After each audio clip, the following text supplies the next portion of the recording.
சிவகங்கை அண்ணாமலை நகர் கீழ்ப்பாத்தி அருள்மிகு ஸ்ரீ நானம்மாள் சமேத ஞானேஸ்வரர் சுவாமி திருக்கோவிலில் ஆடித் திருவிழாவை முன்னிட்டு பக்தர்கள் பால்குடம், பூக்கரகம், அக்னி சட்டி எடுத்து வழிபாடு நடத்தினர்.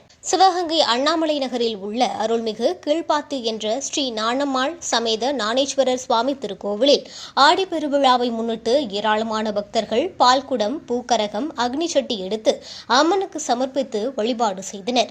இக்கோவிலில் ஆண்டுதோறும் ஆடி மாதத்தில் திருவிழா நடைபெற்று வருகிறது. இந்த ஆண்டு கடந்த 19ஆம் தேதியன்று காப்பு கட்டுதல் வைபவத்துடன் விழா துவங்கியது. விழா நாட்களில் சுவாமி அம்மனுக்கு பல்வேறு அபிஷேக ஆராதனைகள் நடைபெற்றது.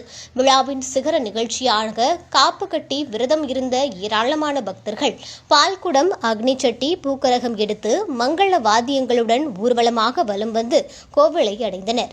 தொடர்ந்து பக்தர்கள் சமர்ப்பித்த பாலால் சுவாமி அம்பாளுக்கு அபிஷேகம் செய்து சிறப்பு அலங்காரம் நடைபெற்றன. பின்னர் தீப தூப ஆராதனை காண்பித்து சிறப்பு பூஜைகள் மற்றும் வழிபாடுகள் நடைபெற்றது. இவ்விழாவை முன்னிட்டு அன்னதானமும் நடைபெற்றது.